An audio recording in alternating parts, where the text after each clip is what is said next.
J'appelle la communication suivante du docteur Karel Feuti de Saint-Brieuc, résection pulmonaire infralobère. Donc, on va en complément de la communication précédente.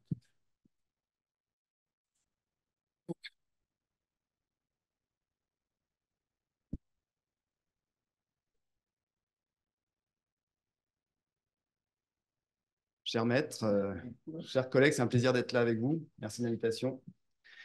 Euh, pour commencer, je voulais resituer, c'est toujours intéressant de voir d'où on vient. Je suis de Saint-Brieuc, donc je représente les CHG ici à l'Académie. J'ai été formé par Dartevel à la chirurgie maximale invasive et j'ai dû, pendant ensuite mon consultanat, faire le chemin, comme beaucoup d'entre nous, vers la mini-invasive. Donc je rends hommage à mes maîtres. Le plan, on parlera du contexte, on parlera des changements de paradigme liés aux études récentes randomisées qui ont bouleversé qui ont changé la donne, les impératifs oncologiques stricts, le bénéfice fonctionnel, une chirurgie nouvelle et exigeante pour toute une communauté chirurgicale et comment est-ce qu'on appréhende cette complexité. Le background, pour les anciens, je vois Alain, il y a eu une période où on faisait des segments ouverts par peeling, hein, on a appris ça de nos maîtres aussi. C'est une chirurgie ancienne très ancienne même, qui était tombée en désuétude. L'avènement de la chimie antituberculeuse, les progrès de l'infectiologie, l'essor de la résection atypique et de l'agrafage, l'essai Ginsberg de 95 qui décrétait le gold standard de la lobectomie, et finalement l'extinction de cette technique qu'on avait perdue. Depuis donc 95 et cette étude Princeps qui avait clairement fixé la lobectomie comme gold standard avec des récurrences bien plus importantes après wedge et segment, une mortalité plus élevée et clairement, mais dans un contexte finalement très ancien qu'on ne peut pas calquer aujourd'hui avec un staging très rudimentaire, un mix entre des wedges et des segments, on reparlera d'une définition après, et pas de données de marge. Je ne reviendrai pas sur ces innovations dont parlait Alex en termes de parcours et de dépistage, mais clairement, bon, vous connaissez les données épidémiaux, cancer première cause de mortalité, et avec une dominance de stade avancé qui pose vraiment des problèmes de pronostic. Le game changer actuellement, c'est le dépistage qui va faire inverser les ratios. Je ne reviendrai pas sur le programme HS, avec des questions qui vont se poser pour nous, de vigilance sur les lésions indolentes qu'on va dépister de plus en plus, des questions de résection futile qui vont se poser pour nous, et puis en corollaire, les seconds cancers qui vont arriver de plus en plus, jusqu'à une incidence de 20% à 10 ans, et qui seront à traiter également, et parfois au mieux par chirurgie, un traitement local.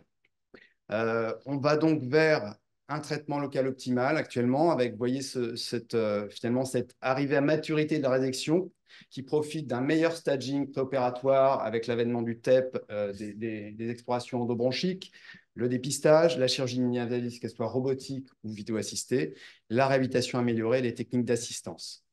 Le double enjeu de cette désescalade chirurgicale qu'on connaît aussi dans d'autres chirurgies urologiques, la chirurgie du sein, qui a été baptisée comme ça par Pascal Thomas dans notre spécialité.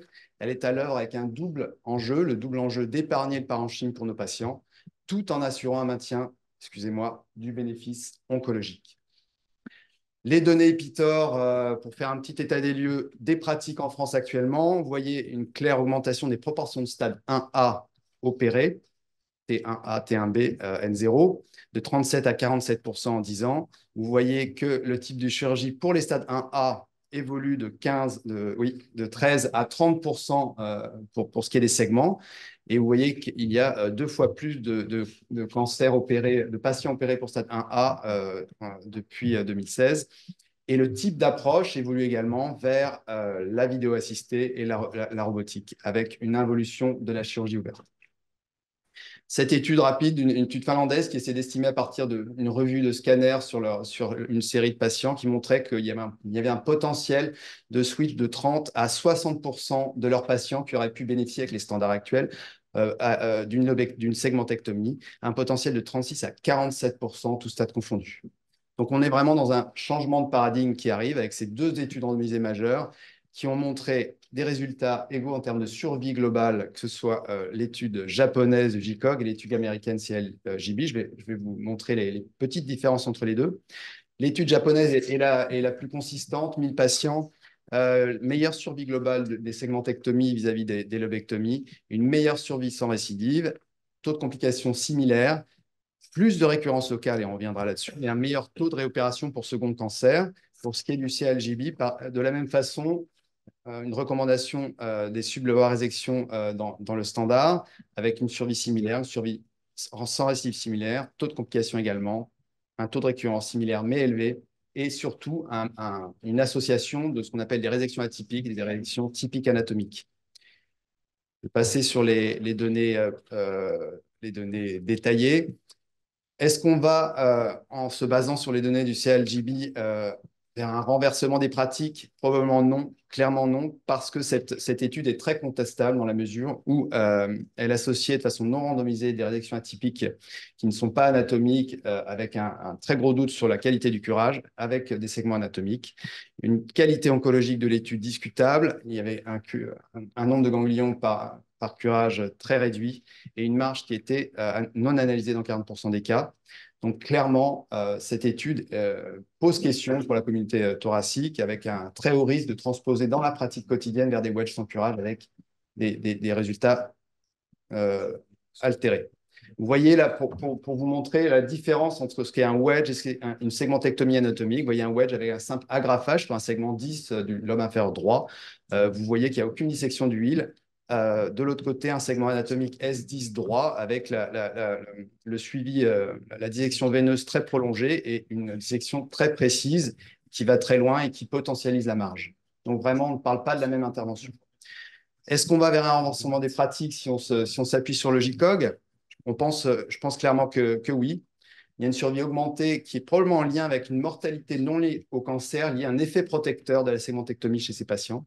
Mais il y a des récurrences plus élevées qui passaient de 5% à 10%, qui n'avaient pas d'impact sur la survie, probablement grâce à des traitements adjuvants bien managés, mais qui posent la question de bien personnaliser ces traitements et probablement d'aller vers une désescalade chirurgicale qui soit mesurée. Les questions soulevées autour de ces récurrences se situent au niveau de la qualité de la marge de résection parenchymateuse, de l'adaptation éventuellement à l'agressivité du cancer, l'enjeu du STAS, je reviens, là on est dans du hyper spécialisé, mais et également la stratégie du curage ganglionnaire ainsi que la part de l'expérience chirurgicale qui est très importante au niveau de cette qualité. Il y a la place centrale de l'RCP. Je ne vais pas rentrer dans les détails techniques là, des indications tailor-made. Par contre, l'impératif oncologique est au premier plan. Il est clairement établi pour le traitement du cancer bronchopulmonaire. Il faut un curage médicinal radical, qui est le gold standard, qui permet surtout un upstaging ad hoc du patient qui peut ensuite accéder à un traitement adjuvant. Et il est recommandé également de faire des extemporanés N1 sur les ganglions intralobaires et hilaires systématiques en cas de patients à risque faible. Je vais passer sur les recommandations des différentes sociétés. L'enjeu de la marge, il est de prévenir le risque de récurrence locale. Ce qui est actuellement acté, c'est qu'il faut que le rapport entre la marge tumorale et la tumeur soit supérieur à 1. Il est probable qu'il faille aller peut-être plus loin, et là, il y a des définitions à revoir, mais clairement, la proximité, la distance de la marge influe sur le risque de récurrence, et ça doit être pour le chirurgien une obsession pendant sa chirurgie. Les leçons tirées de JCOG, c'est aussi un haut niveau d'exigence et qui peut poser question dans la transposition dans la vie réelle. Les écoles japonaises ont des compétences chirurgicales très poussées en termes de culture de cette chirurgie, beaucoup de segmentectomies complexes et une maîtrise de l'anatomie chirurgicale et des techniques importantes. C'est une étude qui a été portée avec déjà l'assistance 3D qui n'est pas encore totalement diffusée dans la communauté, avec un haut niveau d'équipement au Japon et une expertise anapath qui est très importante également, avec mesure systématique de la marge, des extemporanés en cas de marge trop proche, un curage extensif et un contrôle qualité. Dans cette étude, il y avait des photographies du curage pour attester de la qualité. On est vraiment dans un haut niveau de qualité. Dans la vie réelle, on n'y est pas du tout.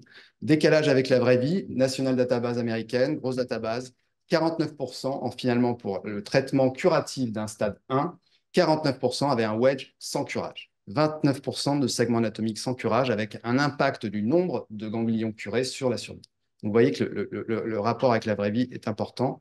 Et la même chose, encore une database américaine qui s'est attachée à regarder l'adhérence à la qualité, aux critères de qualité oncologique. Il y avait au final 12% uniquement d'adhérence, incluant plus de 10 ganglions uniquement dans 27%, des R0 résection et des tumeurs inférieures à 2 cm dans 60%, donc, et avec des meilleurs résultats dans les centres académiques. Le bénéfice fonctionnel, il est clair dans les segmentectomies les monosegmentectomies. Il est plus discutable dans les segmentectomies multiples. Et les résultats des essais en termes fonctionnels étaient assez décevants, autour de 3% de différence de VMS entre un segment et un lobe, avec des résultats de sous-groupe en attente, mais il est clair qu'il y a des critères un peu plus poussés à considérer, que ce soit l'extension de la résection en termes de nombre de segments. L'anatomie également, est-ce que le nodule est en un segment? Vous voyez ces patterns, différents patterns exposés par un auteur japonais sur la répartition des différents segments entre eux. Vous voyez bien que là, si vous avez un nodule dans le segment 1 dominant et que vous faites une segmentectomie S1, forcément, le bénéfice fonctionnel sera moindre. Et il y a l'apport que peut vous donner la volumétrie 3D et la mesure du poumon restant sur la volumétrie 3D. Ils sont décevants. Est-ce que c'est la pertinence des indicateurs? Le VMS serait peut-être un indicateur imparfait. Et il y a probablement d'autres indicateurs de qualité de vie et de récupération fonctionnelle. Là, vous voyez une reconstruction qu'on a fait volumétrique après une bisegmentectomie des segments 9 et 10. Et vous voyez bien qu'on a quasiment la reconstitution du lobe inférieur. Donc, il y a probablement quand même, vous voyez clairement un gain. Et comme on en parlait tout à l'heure concernant la question du dépistage, il y a à considérer le bénéfice à plus long terme. Résultat du GICOM montrait une meilleure accessibilité à un traitement chirurgical d'un second cancer et une moindre mortalité non liée au cancer avec un effet protecteur. Et à nouveau, donc le second cancer et le dépistage. C'est une chirurgie exigeante. Je vais passer sur les recommandations ESTS et les recommandations françaises vont suivre bientôt. Elles vont nous servir de guide. La définition atomique, ça a l'air simple. C'est un segment constitué d'une artère, d'une bronche, plus ou moins la veine, selon qu'on la respecte ou qu'on la prend dans l'agrafage. Cette étude, en fait, la définition est simple en apparence. Vous voyez cette étude américaine de Boston qui montrait, qui a repris tous ces segments anatomiques, voilà, 300 patients, et qui a montré que finalement, dans 20% des cas, en reprenant les pièces opératoires, anapathes, et les comptes rendus opératoires, 20% des cas, elles n'étaient pas anatomiques, alors qu'elles étaient décrites comme telles. Et finalement, sur ces pièces, finalement, la marge était réduite, le curage était moins extensif et il y avait moins de stations N2. Ils ont publié encore récemment sur cette série une meilleure survie sur les segmentectomies anatomiques versus non-anatomiques. Donc finalement, la définition a l'air simple, mais pas si simple finalement. Comment est-ce qu'on classe une segmentectomie? On la classe en soit simple et complexe, mais la complexité technique est très variable. Je ne vais pas rentrer dans les détails. Il y aura une pertinence à les classer aussi selon leur impact fonctionnel, qu'elles soient simples ou multiples, single ou multiples. Vous voyez ici une segmentectomie S6, vous voyez le halo, ce qu'on appelle le halo de sécurité qu'on reconstitue avec nos logiciels. On voit bien que finalement le nodule déborde du S6 sur le segment 10 adjacent. Ce patient finalement n'a pas eu une segmentectomie S6, mais une S6 associée à un sous-segment 10A. Et finalement, ça n'est pas si simple que cela. C'est une anatomie, clairement une anatomie chirurgicale réinventée grâce au gros travail des écoles de chirurgie japonaises. Là, vous avez la Bible des chirurgiens thoraciques français. Clairement, on a fait un bond avec l'apport de la 3D. On connaît le gros travail de l'équipe de Marie Lannelongue et de l'équipe de Rouen sur ce sujet. On peut maintenant faire de la simulation 3D. Je vous montrerai un exemple après, si j'ai un petit peu le temps. Ah oui, je vais avancer pour vous montrer. Je vais passer sur la 3D, nous a parlé pas mal Alex en disant que clairement c'est un impératif. On pourra bientôt, ce sera opposable, on pourra bientôt ne plus faire une segmentectomie sans reconstruction 3D. Hein. Je vais passer sur les voies d'abord. Maintenant, il n'y a plus aucun doute pour dire qu'il y a une supériorité de la chirurgie mini-invasive sur la chirurgie open pour ces chirurgies-là. Le robot, Benjamin en parlera un petit peu après. Pour l'instant, il n'y a rien de clair pour dire qu'il n'y a pas de différence actuellement en termes de résultats. Soyons honnêtes, il y a probablement un apport potentiel de l'assistance robotique en termes de versatilité adaptée à cette complexité.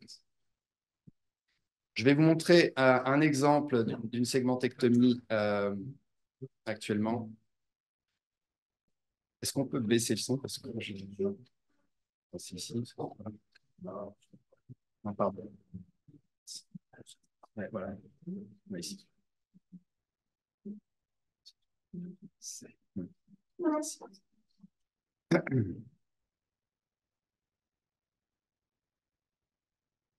C'est un exemple de segmentectomie S8, S9 à gauche.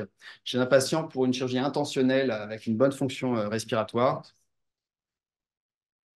Ouais, je vais avancer un petit peu pour vous montrer ce que c'est qu'une reconstruction. Voilà, on peut travailler vraiment, on peut extraire du volume, on peut simuler la chirurgie. C'est-à-dire que vous voyez que le volume parenchymateux a été extrait au niveau du hile, mais on n'est pas parasité par le parenchyme. Et on simule le plan intersegmentaire qui est surligné en jaune. Et ça nous permet vraiment de cerner cette lésion. Voilà, vous avez ici la description du curage segmentaire qui va être effectué. C'est une approche inférieure qu'on a développée à Saint-Brieuc. On continue ensuite par une analyse anatomique détaillée de cette simulation 3D. Vous voyez, on peut vraiment jouer avec les éléments, les soustraire, les rajouter. Et ça, c'est un travail qui est vraiment très important à faire en staff préopératoire. C'est vraiment une excellente idée d'avancer là-dessus avec les équipes en CHU. C'est vraiment ce qu'il faut faire. Voilà, vous voyez donc ce travail de reconstruction préopératoire. Ensuite, on va avancer. On va arriver à la chirurgie. On a développé une chirurgie sous-xiphoïdienne, mais peu importe. Vous voyez qu'on cale au-dessus de l'écran 4K la reconstruction qu'on peut manipuler pendant l'opération. Ce n'est pas de la fusion, mais c'est intéressant aussi. Donc, le curage hilaire et segmentaire qui est envoyé en extempo. Et vous voyez, là, on essaye de façon didactique de montrer le parallèle qu'on peut avoir en péropératoire et qui est très, très fidèle. Ici, on utilise des énergies pour lier les vaisseaux avec un premier temps veineux. On avance ensuite pour compléter ce curage segmentaire. Ce ganglion-là, au pied de la bronche B6, est envoyé en extempo, était négatif. On voit bien la dissection artérielle qui correspond clairement au modèle à côté. Excusez-moi.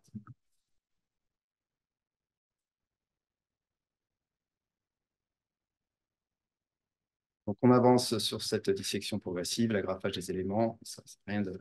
Hein. Énergie sur les veines. Et vous voyez que progressivement, on peut aussi, avec ces logiciels, vous voyez les moignons apparaître sur la reconstruction, l'agrafage. On peut simuler étape par étape en 3D la progression de la chirurgie en parallèle. Ici, vous aviez là ici l'agrafage de B8, puis ensuite la dissection de B9. On voit bien que la dissection veineuse est poussée très loin, c'est très important pour faciliter la dissection bronchique derrière.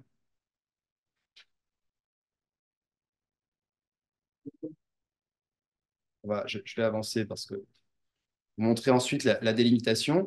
Dans cette chirurgie, on retrouve le peeling, mais un peeling moderne, c'est-à-dire qu'on suit, c'est très important de suivre les veines intersegmentaires qui nous donnent le plan intersegmentaire de façon concomitante avec la fluorescence, qui est également un élément très fortement recommandé dans cette chirurgie, qui permet donc d'avoir la délimitation artérielle entre le poumon vascularisé et le poumon non vascularisé. Vous voyez la reconstruction, on a simulé l'aspect du plan intersegmentaire avant. Donc, le plan intersegmentaire est ensuite délimité, puis agrafé.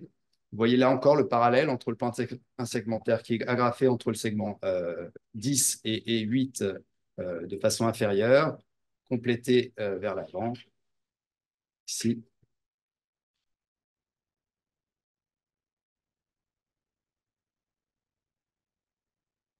C'est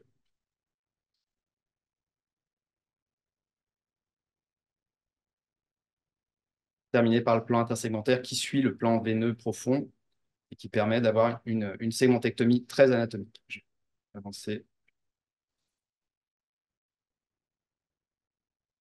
Si on avait voilà, je tenais à vous montrer là encore la reconstruction qu'on a fait un an après chez ce patient sans récurrence. Vous voyez qu'on a un lobe inférieur de très belle tenue un an après. Donc, il s'agit, je vais conclure parce que mon topo est manifestement très long. Il s'agit d'appréhender la complexité de ces chirurgies et je tenais à insister sur le fait qu'il est très important, cette diapo-là, d'accompagner la communauté chirurgicale sur la formation à ces nouvelles chirurgies.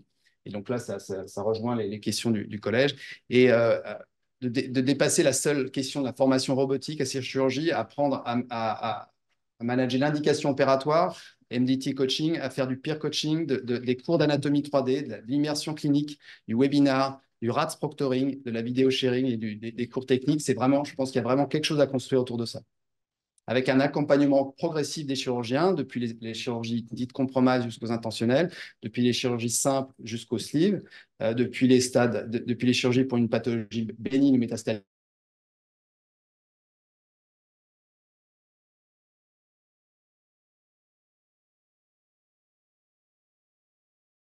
jusqu'au stade 1, thérapologie deviennent majeures, sans expérience de vécu et de qualité de vie après une intervention de très haute qualité avec des expériences de RAC-J1. Et en conclusion, donc on est clairement sur une mutation en marche dans ce traitement chirurgical des stades précoces. On va vers une désescalade chirurgicale prudente et personnalisée dans ce contexte de dépistage et de croissance des stades précoces liés au dépistage. On est sur actuellement le traitement local optimal de meilleur pronostic qui impose une rigueur oncologique stricte, un bénéfice de qualité de vie pour nos patients. Et c'est clairement un nouveau champ chirurgical qui s'ouvre à la communauté et qui est exigeant pour toute notre communauté, mais passionnant. Je vous remercie.